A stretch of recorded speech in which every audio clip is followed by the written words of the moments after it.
세상에는 원리가 있습니다. 일반적으로 사람들이 이게 추구하는 거예요. 따라가고 이렇게 우리 삶이 움직여주고 있는 어떤 삶의 방식들, 삶의 패턴이라고 할 수 있어요. 사람들이 원하고 바라고 소망하는 것들은 모두 세상의 원리를 따라서 움직이는 거예요. 이거는 자연적인 게 아니고 사람들에 의해서 만들어지는 것들입니다. 만들어지는 것. 시대와 문화, 환경에 따라서 이런 것들은 만들어지는 거기 때문에 바뀌어요. 변화된다는 거예요. 우리가 가족에 대한 부분 한번 생각해 보시면 이전에는 그냥 사람들이 다 같이 모여서 살았어요. 대가족으로. 어른에 대한 예의가 그때는 있었어요. 당연히 중요한 덕목이 됐어요. 어른에 대해서. 가족에 대한 공동체, 이게 삶의 중요한 기준이 됐습니다. 질서가 자연스럽게 있었고 서로 삶을 함께 공유해요. 그런데 협력하고 연합하는 일들이 그냥 자연스럽게 원리로 작동이 됐어요. 근데 오늘날은 그렇지 않다는 거예요. 1인 가족이 많아지고 출산율이 낮아지고 부모와 함께 생활하는 모습들이 점점 이것이 사라지고 있죠. 경제적으로 사회적으로 엄청난 발전과 성장을 이루게 되면서 가족이라는 공동체성이요 바뀌었어요. 전혀 다른 모습으로. 부모를 간병을 할 때 예전에는 집에서 하셨잖아요. 누군가는 책임을 졌어요. 가족이 같이 함께해서. 근데 이제는 다 요양원으로 가세요. 부모들도 자녀들과 함께 살아가는 것에 부담을 느껴요. 나이가 있으신데도 그냥 홀로 살기를 원하세요. 그게 더 편하다고 얘기하세요. 이전에는 가족 공동체 안에서 모든 걸 함께 감당했어요. 삶의 전체를. 이제는 편안함, 편리함을 따라서 생활하는 게 너무 익숙해졌어요. 가족이라는 의미가 이전과는 완전히 다른 의미로 바뀌었어요. 근데 이것만 그러냐? 이 가족의 의미만 그런 거 하는 거예요. 모든 것이 너무 빠르게 변하고 있다는 거예요. 예전에는 삶에 대한 이 낭만이 있었어요. 어린 시절. 그때 다시 오죠, 어린 시절. 너무 좋은 낭만이 있었어요. 학창시절, 학생. 영화 같은 것도 막 이렇게 보시면 이 학생, 옛날에 무슨 영화입니까? 어떤 그런 것들이 있잖아요. 어떤 그 시절만의 그것들이 있었어요. 군대. 그 시절만의 그런 것들이 있어요. 대학, 청춘. 이게 다 추억이라는 게 남았다는 거예요. 추억, 무엇인가, 그리움을 가질 수 있는. 사진첩에 덮어두고 언제든 꺼내보고 싶은 어떤 인생의 의미들이 있었어요. 그런 것들이. 우리가 예전에 남녀간의 소개팅을 해도요, 순수함이 있었잖아요. 그 쑥스러움이 있어요. 그냥 서로 조심스러운 마음들이 있었어요. 이제는 이런 낭만들이 점점점 다 작아지고 있다는 거예요. 다 점점 사라지고 있다는 거예요. 스마트한 시대가 되다 보니까 사람들이 일반적으로 가지고 있던 어떤 정서에 전혀 다른 차원의 것들이 자꾸 생겨납니다. 지금은 계절의 아름다움을 느끼는 걸 많이 못 느끼세요. 이게 계절이 너무 빨리 바뀌는 것도 있지만 사람들이 이 계절을 즐기는 여유들도 점점 좀 사라진다는 거예요. 서로의 만남을 통해 얻게 되는 힐링, 이것도요 점점 바뀌어가요. 명절 같은 데 그러잖아요. 잠깐 왔다 그냥 훅 가버려요. 네. 너무 사랑하는 부모인데, 너무 사랑하는 자식인데 그냥 잠깐 왔다 가요. 사람과 사람을 대면하면서 인생의 의미를 함께 공유하고 이제 이전에 살아왔다면 오늘날은요 사람이 있어야 될 자리에 다른 무엇인가가 들어와 있어요. 그래서 한 집에 살아도 다 각자 방으로 들어가요. 그리고 스마트폰을 쳐다보고 있지 만나서 대화를 잘 안 한다고 하잖아요. 부모님이 들어와도 어린 아이들이나 좋아하죠. 들어와도 그냥 인사도 안 하고 들어간대요. 그리고 각자가 그냥 각자 일을 하는 게 돼버렸어요. 이제는 스마트폰이 없는 사람이 없을 정도죠. 이게 AI와 함께 공유를 합니다, 사람들이. 그리고 스마트폰을 보면서 울어요. 그리고 그걸 위로받는 시대로 넘어가 버렸어요. 참 이게 아무것도 아닌 것 같은데요. 엄청난 변화가 지금 바뀌어 있습니다. 아이들이 교육 현장에 더 이상 이제 선생님이 티칭하는 모습만 있지 않아요. 이게 다 AI로 교육을 하고 있어요. 교과서도 책도 이제는 디지털로 다 넘어갔어요. 이제는 아이들이 교과서를 학교에서 주는 게 아니라 돈을 주고 사서 봐야 되는데 디지털로. 아이들에게는 사람보다 기계가 더 친숙하고 인공지능이 더 편해졌어요. 모든 걸 다 대답을 해주니까. 그것을 더 가깝게 느낍니다. 그럼 이 아이들이 어른이 되면 이 세상이 어떻게 변하겠어요? 예측이 불가능하다. 이런 삶의 변화된 환경들은요, 모든 세상의 원리를 따라서 움직이고 있다는 거예요. 이게 그냥 바뀌는 게 아니에요. 세상이 흘러가고 있는 시대의 모습이 그냥 우리의 삶에 그대로 반영돼 나타나는 것 뿐입니다. 근데 거부할 수 없는 힘이라는 거예요. 거스릴 수 없는 세상의 물결이 치고 있는 거예요. 우리는 그 안에 지금 있는 거예요. 그래서 예수님께서 2000년 전에 아주 중요한 얘기를 사람들 향해 얘기하십니다. 뭐라고 얘기하실까요? 깨어 있으라. 이거 굉장한 의미 있는 말씀이에요. 세상에는 세상의 원리가 작동을 하고 있는데 그것을 따라서 살아가게 되면 무엇이 옳고 무엇이 잘못됐는지를 알 수가 없다는 거예요. 그럼 그냥 잠들어 있는 거예요. 우리가 살아가고 있는 지금 이 삶이 문제가 있구나. 이거를 인지 못한다는 거예요. 요한복음 표현으로는 이렇게 나오죠. 예수님은 세상의 빛인데 예수님 세상에 왔어요. 근데 예수님 몰라보는 거예요. 왜? 사람들이 다 어둠이니까. 빛을 알아보지 못한다는 이 표현과 같다는 겁니다. 여러분, 요즘은 이제는 스마트폰을 가지고 인생을 살아가고 있다고 해도 틀리지 않아요. 내 손에 있는 스마트폰. 모든 것을 다 그걸로 해결을 합니다. 돈이 없는 거는 사람들이 참을 수 있어요. 그러나 스마트폰이 없는 거는 불안하게 느껴요, 사람들이. 지금 어떤 우리의 부모 세대는 스마트폰이 있고 없고의 시대를 다 경험했기 때문에 이해할 수 있어요. 그러나 태어날 때부터 이미 지고 태어난 이 아이들은요, 전혀 다른 거예요. 그 없다는 걸 상상하지 못한다는 거예요. 군대에도 이제는 축구를 안 한다고 그러잖아요. 왜? 다 스마트폰을 해야 되니까. 인원이 모여지지가 않는데. 지하철 타고 와도 열이면 열, 백이면 백, 뭐 다 봅니까? 스마트폰 쳐다보고 있어요. 근데 이것이 하나의 시대적인 현상이다 이렇게 생각하지만요. 근데 그건 단적으로 보여주는 겁니다. 이제 사람들이 소통의 대상은 사람이 아닌 게 되는 거예요. 근데 그거는 사람과 사람이 만나서 소통하는 시대가 이제 넘어가 버렸다는 거죠. 예, 스포츠 브랜드 중에서 나이키라는 브랜드 아시죠? 이 나이키가 아디다스하고 양대 산맥을 이뤘는데 이 굉장히 매출이 급감하면서 기업의 위기가 있다 이렇게 얘기를 하면서 뉴스에 나왔는데 그 오너가 얘기하는 거예요. 왜 이렇게 갑자기 급감하는 이유가 뭡니까? 할 때 그 오너가 뭐라고 얘기했냐면은 원격 근무가 문제다. 화상으로 회의하고 화상으로 통화하고 화상으로 대화하는 것으로는 한계가 있다 이거예요. 그걸 다 없앴다. 요즘 사람들이 너무 편리한 걸 찾잖아요. 그러니까 다 화상으로 하잖아요. 그걸로 안 된다 이거예요. 사람과 사람이 대면에서 만나서 얘기를 해야지만 나올 수 있다. 그 오너가 직접 얘기하는 거예요. 중요한 이 한자 성어 중에서 사색이라는 어떤 단어가 있습니다. 생각할 사에 찾을 색이에요. 어떤 것에 대해서 깊이 생각을 하고 이치를 따져보는 것인데 이 스마트한 시대에서는 이런 사색이 잘 통하지 않는다는 거예요. 우리에게 필요한 생각들을 그냥 검색창에 치면 말해줘요. 그게 뭔지. 검색해서 모든 걸 정리해 답을 줘요. 근데 우리는 그 답을 그냥 듣고서 더 이상 생각하지 않는다. 사색이라는 의미가 오늘 시대하고 너무 맞지 않는다는 거예요. 내비게이션을 생각해 보면 쉬울 수 있습니다. 이전에는요, 모르는 길을 갈 때는요, 지도를 보고 하셨죠? 아니면 이제 막 물어 가요. 근데 지금은 목소리 안내를 통해서 막 간다 이거예요. 너무 쉬워지고 편안해지고 간편해졌어요. 그러나 길을 찾는 즐거움이 없어졌어요. 주변의 환경을 눈으로 확인하는 일들을 하지 않아요, 이제는. 이 주변에 뭐가 있지? 이게 눈에 들어오지 않는다는. 꽃들도 산들도 나무들도 자연의 모습들도 그냥 다 지나쳐버려요. 다. 오로지 목적지를 향해서 그냥 가는 거예요. 내가 정한 그 목적지를 향해서. 근데 이게 굉장히 슬픈 일이에요.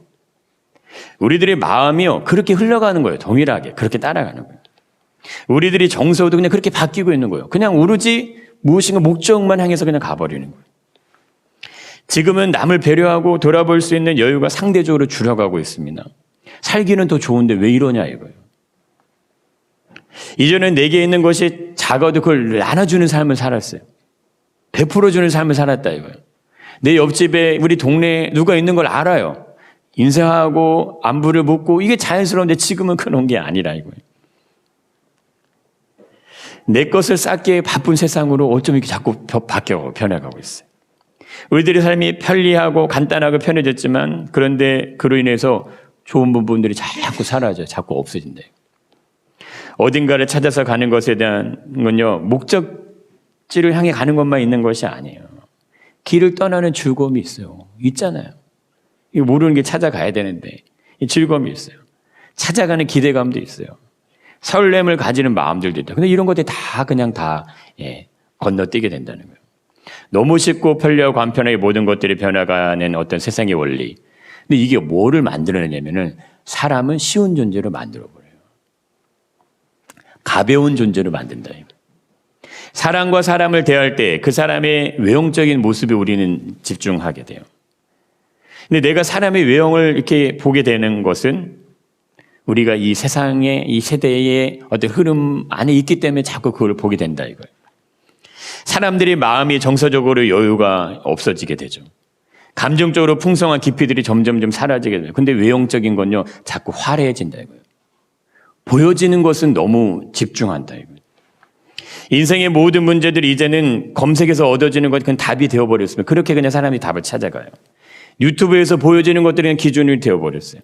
깊이 생각하고 철학적인 질문을 던지고 옳고 그름이 무엇인지 고민하는 것들, 이제는 어색해졌어요. 그러지 않는다 이거예요. 사람의 감각은 자연의 원리대로 가지 않으면요, 더 자극적인 거를 원하게 돼 있어요.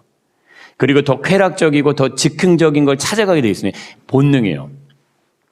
그래서 우리 몸에 인스턴트 식품이 좋지 않다고 얘기하잖아요. 근데 식품을 계속 먹으면 어떻게 해요? 자꾸 땡긴다 이거 그것이. 근데 몸은 망가져요. 몸은 파괴된다. 똑같은 원리로 가게 된다 이겁니다. 우리의 삶이 인스턴적인 삶의 모습으로 흘러가고 있지 않냐 이거예요. 쇼츠 이제는 1분짜리잖아요. 근데 이게 너무 길어서요. 10초, 20초짜리가 또 대사 이룬다고 하잖아요. 더 빠르고 더 간단하고 더 편한 것들을 자꾸 찾는다 이거. 근데 더 자극적이고 10초, 20초 안에 뭐를 보여주겠습니까? 그 안에 더 선정적이고 자극적인 게 들어가야 돼요. 근데 사람들은요, 더 쉽게 감정적으로 흥분을 해요. 작은 일에도 막 불쾌감을 막 느껴요. 감정 조절에 대한 어려움을 막 겪습니다. 이러한 모습들은 사람들이 반응을요, 그냥 계속 빠르게 만들고 있어요. 반응만이 그런 것이 아니고 우리 마음도 그렇게 한다는 거예요. 사람의 마음이 너무나 쉽게 금방 바뀌죠. 요즘 시대는 바뀌어요. 쇼츠를 보면서 영상을 넘기는 것처럼 사람과의 관계도 그렇게 그냥 연결이 되어버려요. 휴대폰을 바꾸듯이 그냥 금방이라도 새 것으로 그냥 바꿔버려요. 관계도 그냥 그렇게 바꿔요. 내 마음에 들지 않으면, 내 생각에 맞지 않으면, 내 기준에 맞지 않으면 언제든지 바꿀 수 있어요. 그게 오늘날 세상의 흐름이라 수 있다는 거예요. 너무나 풍성하고 다양하고 좋은 콘텐츠들이 생겨나고 있지만 반대로 사람과 사람이 함께 만들어간 인간다움은요, 점점 사라져요. 왜 그럴까요? 인공지능이 대세니까요. 사람 아니에요. 기계와. 사람의 마음이 어떻게 이렇게 쉽게 바뀔 수 있나? 그러면 세상의 원리대로 살아가면요, 그거는 그냥 그렇게 된다는 거예요. 나도 그렇게 해도 문제를 못 느껴요. 그러면 이것이 잘못이라는 걸 못 느끼고 그냥 그렇게 가시는 거예요. 사람이 중요합니까? 여러분, 돈이 중요합니까? 사람이 중요하잖아요. 근데 오늘날 시대의 사람들에게는 돈이 없으면 사람이 있어도 의미가 없어요. 사람이 없어도 돈만 있으면 된다고 생각하는 모습으로 바뀌어가고 있다는 거예요. 지금 이 시대가. 첨단의 시대를 달리고 있는 오늘날을 한마디로 정의한다면요, 물질로 사라지는 세상, 이렇게 얘기해도 틀리지 않는다는 거예요. 물질이 없으면 이 세상을 살아가기가 어렵다는 거죠. 그런데 사람들은 점점점 더 개인주의 성향으로 바뀌어간다 이거예요. 물질이 중요할 수 있어요? 그러면 그것이 중요한 만큼 더 사람이 인간답게 살아야 되는데 그건 안 된다 이거예요. 삶은 풍성해졌는데 그 영혼은 점점 메말라간다 이거. 우리의 시선은 자꾸 우리가 원하는 것만 본다 이거예요. 내가 생각하고 싶은 것만 생각한다 이거예요. 더 넓게 더 깊게 고민하지 않아요. 생각하지 않아요. 우리들이 시대의 흐름을 따라서 떠나서 살 수 없습니다. 그러나 이 세대의 흐름을 따라서 살아가면 안 되는 거예요. 그래서 로마 12장 2절에 이렇게 얘기하시죠. 너희는 이 세대를 본받지 말라. 예수님이 말씀하시는 깨어있으라. 이거하고 이게 연결이 되는 말씀이에요. 깨어있다는 건 뭘 얘기할까요? 이 세상을 신뢰하는 것이 아니라 이거예요. 우리가 살아가고 있는 이 세상을 신뢰하는 게 아니라요. 근데 잘 생각해 보세요. 내가 외형에 집착하는 건 난 세상을 신뢰하는 게 되는 거예요. 하나님 외모를 보지 않으신다 그랬잖아요. 그 마음의 중심을 보신다고 하셨잖아요. 하나님 왜 이 세대를 본받지 말라고 하셨을까요? 이 세대가 중요하지 않아서, 이 세상이 중요하지 않아서 그런 것이 아니라는 겁니다. 세상의 기준과 방법과 원리들을 따라 살아가는 것은 그냥 모든 사람들이 다 그 삶을 사는 거예요. 누구나 다 그렇게 살아가고 있어요. 근데 우리의 신분은, 우리는 하나님의 자녀라는 거예요. 우리에게는 인생의 분명한 이유와 목적이 있다는 거예요. 왜? 하나님이 우리를 자녀를 삼아 주셨기 때문에. 그에 합당한 삶을 살아가는 것이 하나님의 자녀된 삶의 모습입니다. 본문은 두 개의 명령으로 이루어져 있어요. 이 세대를 본받지 말라. 하나님의 뜻이 무엇인지 분별하라. 이 두 가지로 이어져 있어요. 이 세대를 본받지 말라는 의미는 그리스도인들이 이 세대의 영향력 안에 놓여 있어서는 안 된다는 거예요. 하나님의 자녀들의 세상의 영향력을 넘어서는 사람들이에요. 넘어서시길 축복합니다. 세상이 우리에게 영향력을 주는 대로 살아가는 게 아니에요. 그냥 우리에게 영향을 주는 대로 사는 게 아닙니다. 내가 돈이 없어서 힘들고 어려운 상황 가운데, 내 몸이 아파서 힘들고 어려운 상황 가운데, 나의 자녀들이 내가 원하는 데 잘 안 돼서 힘들고 어려운 상황 가운데 들어가면 세상의 기준으로 보면요, 너무 우울해진다 이거예요. 너무 마음이 아파요. 너무 답답해져요. 근데 그것이 아니라 이겁니다. 하나님의 자녀들이 세상의 영향력을요, 넘어서요. 그럼 어떻게 될까요? 우리들이 세상에 영향력을 주는 거예요. 우리들이 세상에 영향력을 줌으로 세상 사람들을 변화시켜내는 사람들이 그들이 하나님의 자녀예요. 그것이 나의 삶에서, 나의 가정에서 그것이 이루어지는 거예요. 나의 부부의 모습 속에서, 내가 만나고 있는 이 현실이라는 삶의 한계의 모든 관계 안에서 사람들이 이 세대의 모습을 그대로 따라갑니다. 그러나 우리는요, 하나님의 선하심을 따라가는 거예요. 하나님이 기뻐하시는 그 일이 무엇인지를 그걸 따라가는 거예요. 세상의 원리와 기준이 나를 이끌어가는 게 아닙니다. 하나님의 자녀답게 사시기를 축복합니다. 우리들의 삶이 화려하지 않을 수 있어요. 우리 찬양의 고백처럼요. 그러나 정결하게 사는 거예요. 가진 것이 적을 수 있어요. 그러나 정직하게 사는 거예요. 하나님께 기뻐하시는 일을 위해서 우리가 행하는 거예요. 하나님의 기쁨이 나의 기쁨이 되는 그 인생의 걸음을 걸어가기 위해서 그 길을 가시는 거예요. 내게 주신 어떤 작은 힘일 수 있어요. 이거 나눠주며 사는 거예요. 우리의 삶에서 왜 눈물이 없겠습니까? 눈물이 많죠. 억울한 일이 왜 없겠어요? 억울한 일이 많죠. 우리의 삶이 아주 짧은 시간들에 불과합니다. 미워요, 사람들이. 막 싫어요. 막 서운해요. 이런 마음들이 내 안에 있게 하지 마시고 그걸 감사로 바꾸시길 축복합니다. 고맙고 좋고 행복할 수 있는 시간으로 보내셔야 돼요. 짧은 인생의 시간이에요. 그리스도의 인생의 모든 시간이요, 행복한 거예요. 하나님의 영광이 우리 안에 비추고 있기 때문에. 그분의 선하심과 진실하심이 날마다 우리의 삶을 축복으로 인도하고 계시기 때문에, 그렇기 때문에 행복한 거예요. 이 시대는요, 사랑에 대한 모든 부분을 항상 거기에 뭘 붙이냐면 조건을 붙입니다. 지금은 그런 시대로 간다 이거예요. 순수하게 순전하게 사람들과 사람의 관계성을 만들어가는 것이요, 이것이 어려운 시대가 됐어요. 무엇인가 나에게 유익함이 있을 때 그때 움직입니다. 그런데 사람들은 진정한 친구를 그리워하고 있어요. 사람들은 진정한 사람을 그리워하고 있다는 거예요. 사람들이 왜 애완견을 많이 키울까요? 애완견은 언제나 한결같습니다. 절대 배신하지 않아요. 그걸 원하는 거예요. 사람들은 그거 원하고 있어요. 그들은 항상 언제나 주인님이 변함없는 친구처럼 그들은 친구가 되어줘. 그 사람들은 자꾸 애완견을 찾는 거예요. 외롭고 공허하고 허전한 인생의 관계 속에서 자꾸 스마트폰을 나의 친구로 삼는 거예요. 사랑에는요, 조건이 붙지 않는 거예요. 사랑에는 이유가 있는 게 아닙니다. 사랑에는 따져보고 계산해보고 이득이 생겨나서 움직이게 되는 수동적인 모습이 아니라는 거예요. 계산되지 않는 게 사랑이에요. 측량되지 않는 게 사랑이에요. 예수님의 십자가가 계산이 되십니까?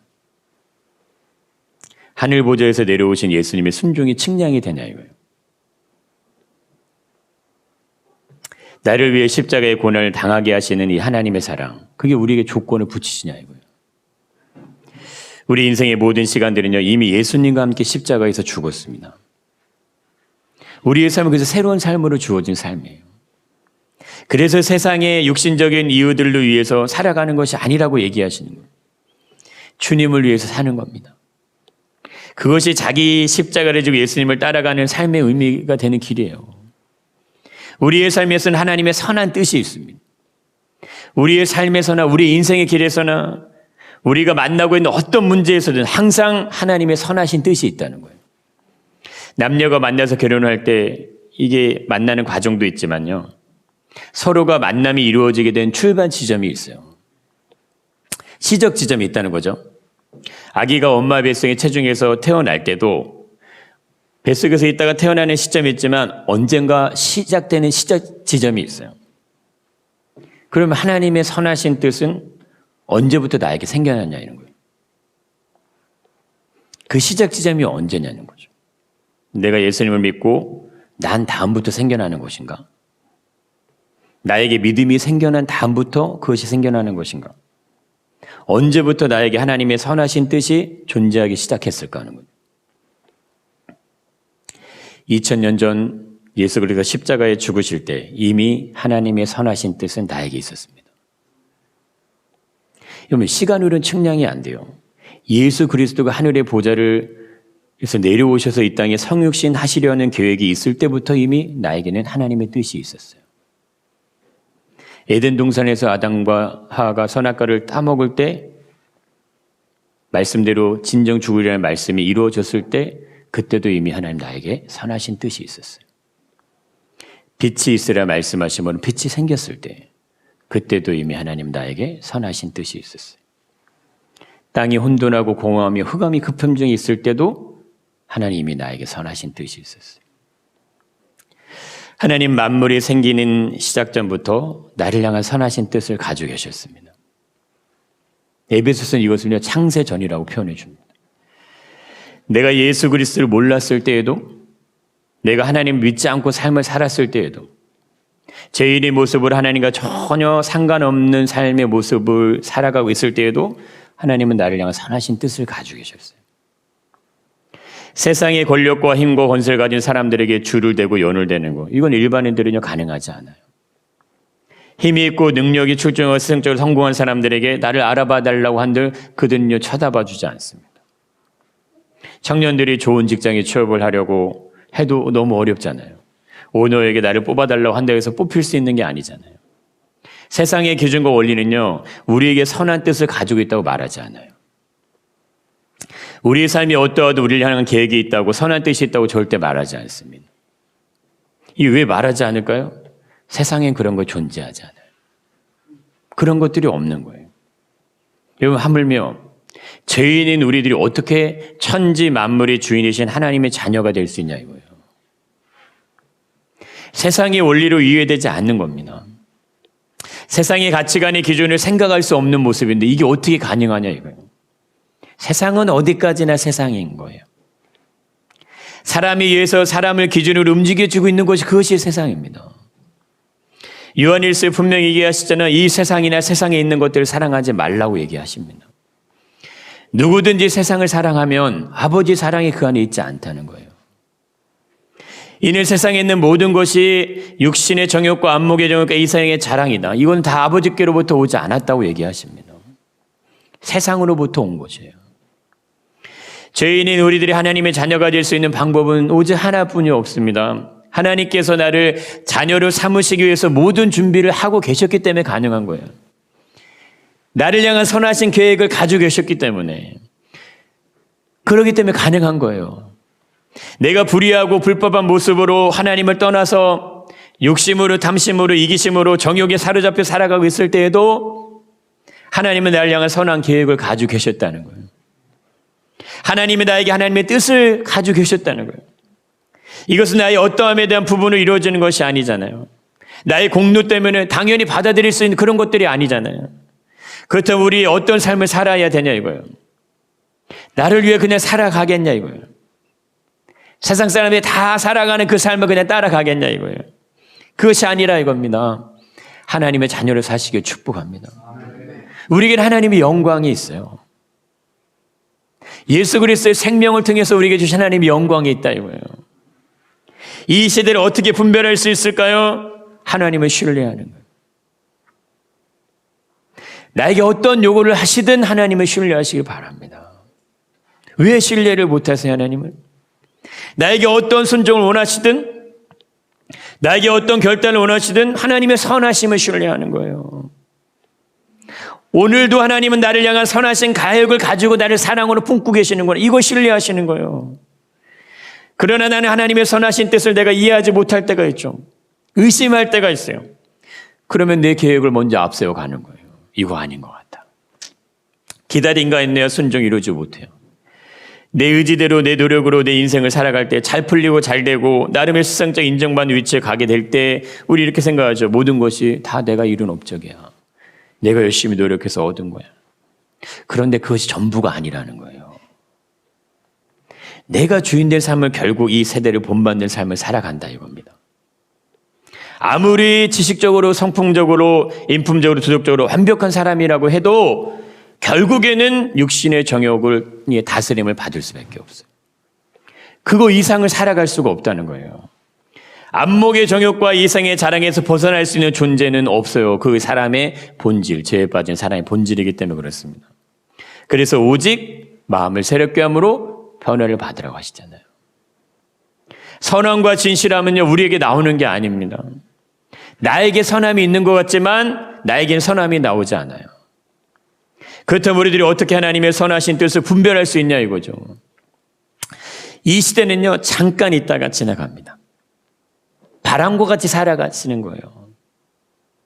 우리의 삶은요, 짧은 시간 속에서 잠깐 있다가 우리 생명 유지하다 우리는 다 끝나게 돼요. 그러나 하나님은 영원하시다 이거예요. 전도자가 얘기하지 않습니까? 헛되고 헛되니 모든 것이 헛되도다. 해 아래에 수고하는 모든 수고가 사람에게 과연 무엇이 유익한가 이거예요.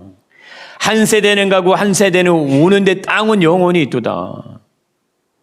이게 명언이지 않아요? 한 세대는 갔어요. 한 세대는 와요. 그러나 땅은 영원히 있어요. 하나님이 지어놓으신 모든 자연만물은 그대로 있지만 사람은 왔다 가는 거예요. 잠깐 들렸다가 떠나는 나그네처럼 그렇게 왔다 가는 것뿐이에요. 그런데 무엇이 좋다고 이 세상에, 이 세대의 모든 것을 그냥 따라가 살아가냐 이거죠.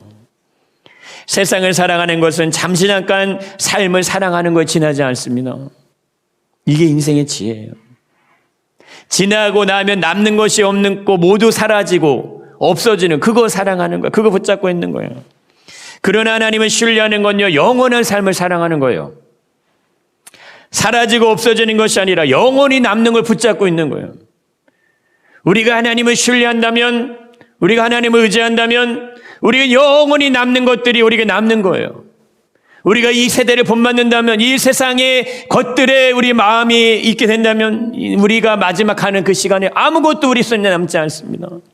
모두가 아시잖아요. 모두가 보고 있잖아요. 죽음 앞에 있는 많은 사람들을 우리가 봤습니다. 근데 우리도 그 길을 걸어가는데, 그 길을 가게 될 것인데 왜 영원한 것에 대한 소망을 두지 않냐 이거예요. 하나님을 신뢰할 때 우리의 삶에 하나님의 선하심과 인자하심이 부어지게 됩니다. 하나님의 능력은 우리 삶을 변화시켜내세요. 우리들이 하나님의 선하신 뜻을 분별하려고 할 때 육신의 삶에 머무르지 않을 수 있도록 성령의 인도하심 우리에게 부어주실지 믿습니다. 하나님의 계획이 우리 안에 이루어지는 역사를 이루시기 위해서 분별하라고 말씀하시는 거예요. 하나님은 언제나 선하십니다. 한 번도 우리를 실망시키신 적이 없어요. 하나님은 이미 이 세상에 있는 모든 것들 가운데 완전함으로 존재하시는데 우리에게 세상이 알 수 없는 하나님의 선물을 주셨는데 나의 상황과 환경과 여건이 어떠하든 하나님을 신뢰하시길 축복합니다. 하나님을 신뢰하시는 거예요. 끝까지 나의 삶을 책임질 분, 그분이 누구시겠습니까? 우리에게 영원한 생명과 하나님 나라를 유업으로 주실 분, 그분이 누구시겠냐 이거예요. 우리가 눈이 어두워서 빛으로 오신 예수님을 알아보지 못한다면 생명 되신 그분이 내 눈앞에 서 있지만 구할 수가 없는 거예요. 찾을 수도 없는 거예요. 도와달라고 말씀드릴 수도 없는 거예요. 왜? 그분의 능력이 뭔지를 모르니까. 그분은 나에게 기적을 베풀어 줄 수 있는 분이라는 사실을 내가 모르니까. 그러나 그분이 메시아인 걸 알아보면 구하는 겁니다. 그분이 메시아인 걸 알아보면 찾는 거예요. 그분이 메시아인 걸 알아보면 내 인생의 모든 걸 그분에게 의탁하는 거예요. 그분을 신뢰함으로 그분에게 내 삶의 인생의 길을 그분을 위해서 걸어가는 거예요.